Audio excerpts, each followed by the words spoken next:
ప్రభుత్వం ఉండేది పేదల కోసం ఉంది తప్ప కొంతమంది మొన్నటి వరకు ముఖ్యమంత్రిగా పనిచేసినటువంటి వ్యక్తి శిష్యులు కొంతమంది తయారయ్యారు. ఊరికొక సైకో తయారయ్యారు. ఆ సైకోలు తయారై గవర్నమెంట్ అంటే లెక్కలేనితనం వచ్చింది.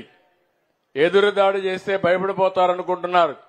నేను దాడి చేస్తే భయపడను, తాట తీస్తాను తప్పు చేసిన వాళ్ళని మరొక్కసారి హెచ్చరిస్తున్నా.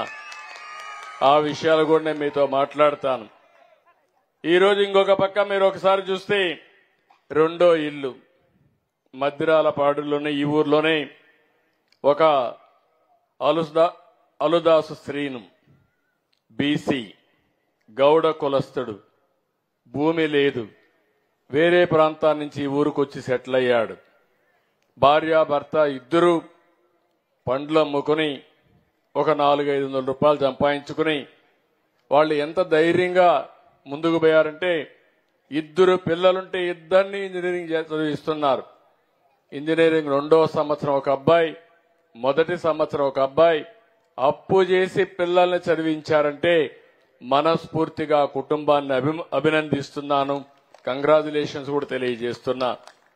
ఇదొక స్ఫూర్తి. నేను ఆ అబ్బాయిని చూశాను. ఇల్లు కూడా 40 ఏళ్లే, అతను 45 సంవత్సరాలు, భార్యకు 40 సంవత్సరాలు. అప్పుడే షుగర్ వచ్చింది. ఏంటా ఈ వయసులో షుగర్ అంటే ఎక్కువ టెన్షన్ అయిపోయింది అన్నాడు. నీకు టెన్షన్ దేనికోసం అంటే పిల్లల్ని చదివించాలి, మళ్ళీ నేను ఇలాంటి పనులన్నీ చేయాలి, నేను పోయి పళ్ళు తీసుకొస్తాను, నా భార్య అమ్ముతుంది, దీనివల్ల పిల్లల్ని చదివించి పైకి వస్తున్నాం అంటే ఇల్లు లేదంటే ఇల్లు శాంక్షన్ చేయమన్నాను. ఇంటి జాగా కూడా లేదు. ఇప్పుడే సర్పంచ్ గారు ఇక్కడ ఉన్నారు, కలెక్టర్ గారు ఉన్నారు.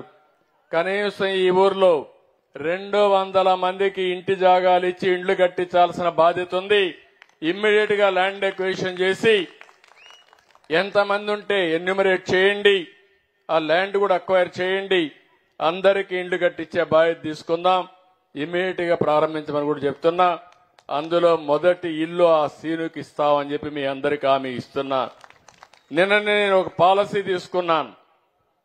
ఏదైతే చేతి వృత్తులపైన ఆధారపడినటువంటి ఇలాంటి వారికి భవిష్యత్తులో కొన్ని దిక్కుల్లో కొన్ని రిజర్వేషన్లు పెట్టాం. ఈరోజు గౌడలున్నారు, ఈడుగులున్నారు, వాళ్ళు కళ్ళు గీస్తారు.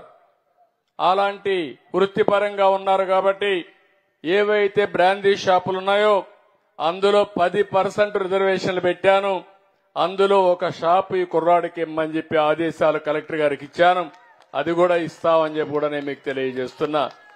కనీసం 10 రూపాయలు సంపాదించుకుంటే ఒక గౌడు కులస్తుడైనటువంటి ఆ వ్యక్తి వాళ్ళ కుల వృత్తి కూడా కళ్ళు తీసుకునే వృత్తి ఆ కుటుంబం పైకి వస్తుంది.